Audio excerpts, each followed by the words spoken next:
Alors, moi, je suis cofondateur de la plateforme iBoycott. Je vais expliquer, en fait, on va réfléchir ensemble. On va amener cette réflexion, en fait, qui a fait qu'on a construit cette plateforme, cette association.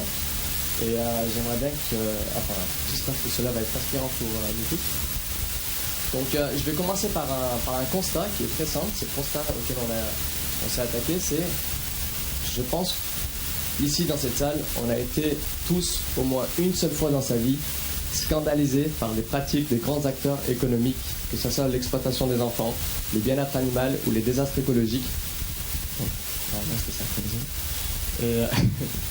Et là, à ce moment-là, en fait, on s'est posé cette question, mais qu'est-ce que je peux faire seul face à tout cela? On se sentait frustré, impuissant, mis à part, bien sûr, en parler autour de soi, tweeter, liker et recommencer, reprendre son quotidien jusqu'au prochain scandale. Donc voilà, vraiment, nous, là-dessus, on a apporté cette réflexion et on a voulu, en fait, répondre à cette problématique qui, pour nous, nous tenait beaucoup à cœur. On a commencé par se poser cette question, c'est quelle est l'origine de ces scandales? Donc ici, vous pouvez voir un minibus. Là, vous allez me dire, mais qu'est-ce que ce minibus fout là-dessus? Alors, ce minibus, en fait, il a une capacité de 8 personnes. Si on remplissait ce minibus avec les personnes les plus riches du monde, il aurait la même capacité, en fait, le même poids financier que la moitié de la population la plus pauvre du monde. Voilà. Qui veut de cette inégalité? Je crois profondément que personne, mais malheureusement, cette machine fait que, justement, on arrive dans ces constats-là. Donc, 85% aujourd'hui des bénéfices des grandes multinationales sont reversés en tant que dividendes aux actionnaires. Autrement dit, le pouvoir de décision ne se fait plus dans l'entreprise, mais dans la bourse. Les entrepreneurs, les salariés ne sont que des relais. Ça, c'est un point, je pense, qui est extrêmement important à noter. Et on voit aussi le poids des actionnaires, le poids de décision. Et donc, ça se traduit comment aujourd'hui dans notre société? Par quelques syndromes qu'on retrouve au sein des entreprises. Premier syndrome que vous connaissez tous, le burn-out. Le deuxième, c'est le bore-out. C'est le syndrome de l'épuisement professionnel par l'ennui, ce qui est intéressant. Je ne fais pas la blague des fonctionnaires, bien sûr. Et le burn-out. Le burn-out, ça a été institutionnalisé par deux chercheurs. C'est le fait de faire des choses qui sont contraires à son éthique personnelle. Et ça, c'est un point qui est extrêmement important. Je pense qu'on l'a tous peut-être vécu en interne. Nous, en tout cas, on reçoit énormément de témoignages dans ce sens-là, de cadres sup qui, justement, veulent retrouver du sens dans ce qu'ils font au quotidien. Ça, c'est un point qui est vraiment extrêmement important. Donc, la question qu'on s'est posée avec tous ces syndromes-là, on s'est dit, mais et si l'économie était devenue malade et qu'elle avait besoin de nous pour retrouver un peu de sens? On est vraiment parti de cette question. Bien. Donc, on a repris le processus. On s'est dit, bon, les actionnaires, c'est, à la base, c'est une bonne chose. Aujourd'hui, un actionnaire, il est focalisé sur le retour sur l'investissement. Voilà. Qui voudrait dans cette salle que son investissement soit négatif? Absolument personne. Voilà. Donc, si on part de ce constat-là, en fait, on se retrouve aussi sur le fait qu'on ne parle pas la même langue avec ces actionnaires. Je vais être plus précis sur le prochain slide avec un exemple. C'est qu'aujourd'hui, le chômage tue 5 fois plus que les accidents de la route. Les plans de délocalisation, les plans de licenciement, de délocalisation, le mal-être des employés, ça ne leur parle pas aux actionnaires. Par contre, la diminution des coûts, l'augmentation de la productivité, le contrôle du flux financier, c'est beaucoup plus clair. Voilà. Et ça, je pense que ça, c'est un point qui est important, c'est de justement déjà retrouver ce sens, ce lien qu'on a avec nos actionnaires. Et là-dessus, on voit qu'en fait, l'éthique en tant que telle n'a aucune valeur économique. Elle n'a pas de sens.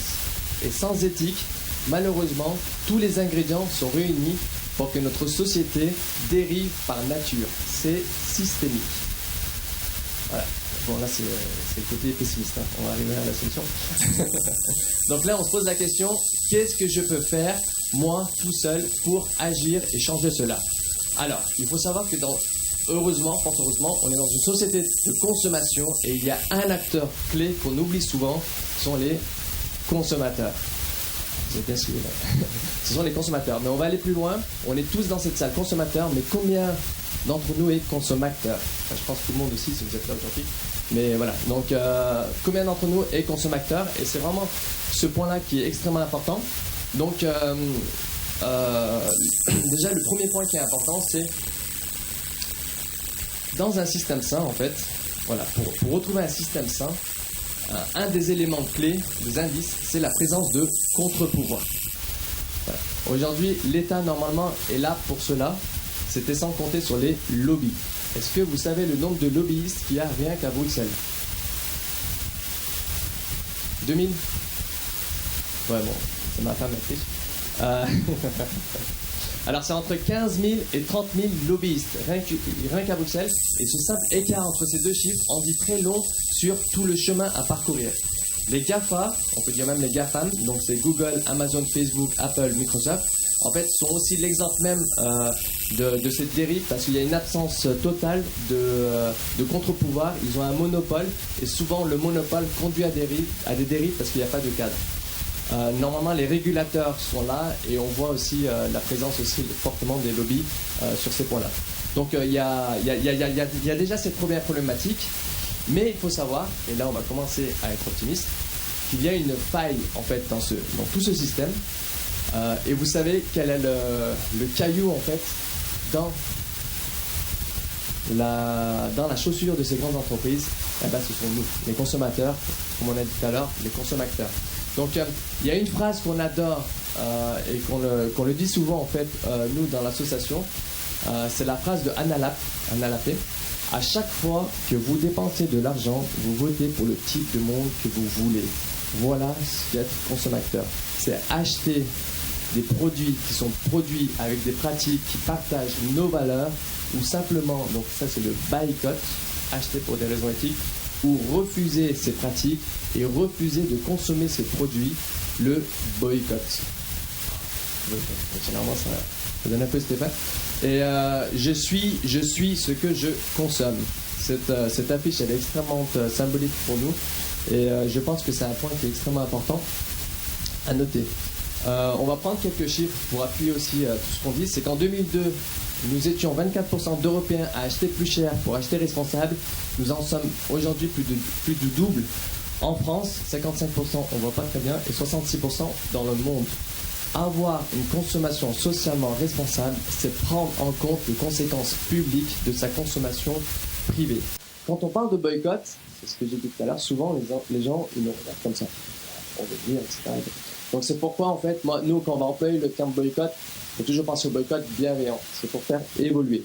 Donc on a regardé un peu l'histoire, on s'est dit ok, notre consommation c'est vraiment notre pouvoir, comment on va l'utiliser, le boycott, très bien.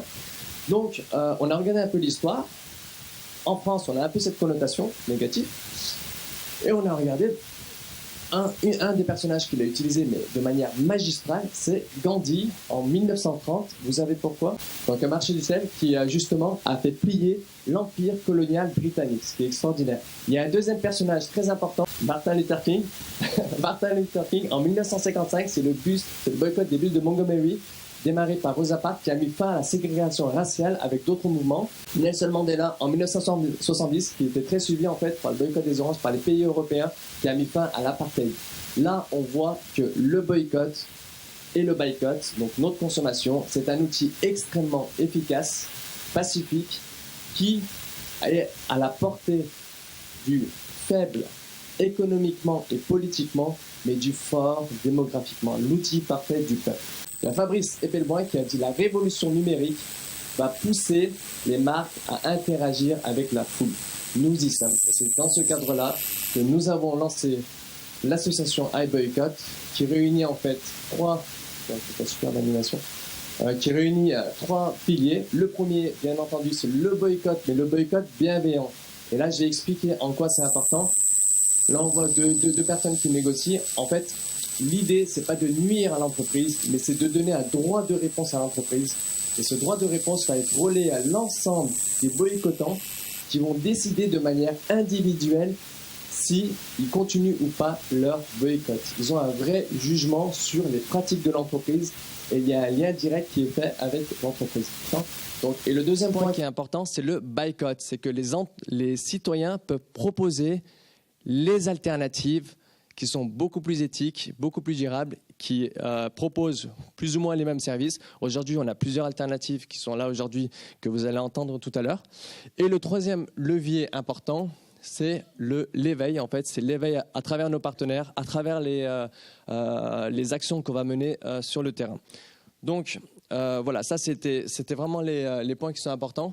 On voit concrètement que nous pouvons voter avec notre portefeuille.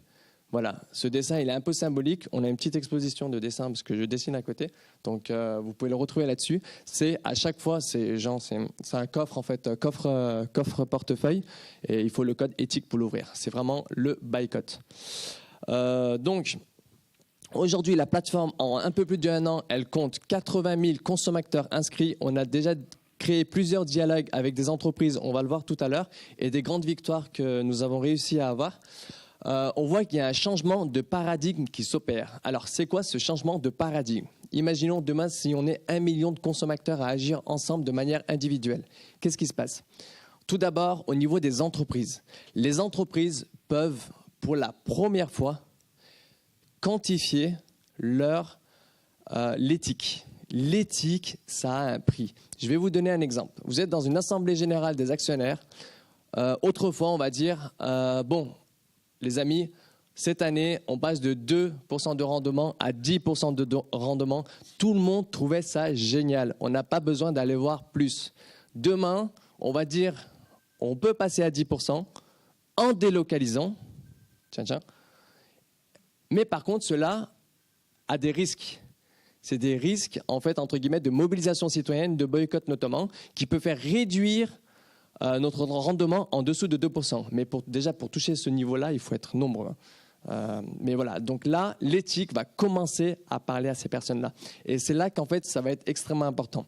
Le deuxième point pour les entreprises qui est très important, c'est la première fois que dans le domaine économique, ils peuvent quantifier leur communication de crise et créer un dialoguer directement avec les boycottants. Sur le schéma que vous allez voir juste là, je crée un peu le suspense, vous allez voir en fait toutes les réponses des entreprises et la réaction des consommateurs au niveau de leur vote. Donc on peut voir que, voilà, bon, il y en a pas mal, il y a du boulot. On a H&M, Lactalis, Starbucks, Petit Navire, Oasis, Jouet Club et Petit Navire. Là, on peut voir clairement en fait que typiquement la communication de H&M, c'était une communication un peu de presse, donc classique. Les consommateurs ont refusé à plus de 88%. Seulement 12% des consommateurs ont levé leur boycott. Typiquement, ce qui est intéressant de noter là, c'est Petit Navire. Petit Navire, c'est sur les DCP, les dispositifs de concentration de poissons. Ils ont fait une première réponse, un peu bateau. Voilà. Très bien. Et du coup, en fait, il y a seulement 28% des personnes qui ont levé leur boycott. Ils ont pris des engagements récemment, notamment avec Greenpeace, et ils nous ont contactés pour justement répondre. 56% des personnes ont levé leur boycott. Voilà, là, on arrive à matérialiser cela, et c'est extrêmement intéressant aussi pour les entreprises. C'est un moment où ils peuvent avoir un déclic. On peut voir aussi que Oasis et Jouet Club ont réussi à convaincre plus de 85% des consommateurs en levant leur boycott. Alors, pourquoi il y avait une campagne de boycott? Je vous invite à aller directement sur le site pour voir tout cela. J'ai une anecdote aussi, je pense que c'est assez intéressant en fait, ce principe. C'est que lors d'un séminaire, en fait, il y a une personne qui s'est levée et nous a dit mais en fait, ce que vous avez apporté, c'est la démocratie dans l'économie. Et je trouvais ça tellement beau que c'est vraiment ce principe-là, c'est qu'on redonne le pouvoir en décentralisant et de manière participative aux citoyens. On va créer le lien entre les consommateurs et les pratiques de l'entreprise en faisant tomber la marque. Voilà. Du coup, on court-circuite aussi le greenwashing. Voilà, ça c'était vraiment le point important. Et donc on voit que dans cette bienveillance, les entreprises jouent le jeu aussi, les grandes entreprises. Il y a d'autres entreprises qui ne communiquent pas, voilà, qui sont toujours entre guillemets dans cette posture de je veux pas répondre.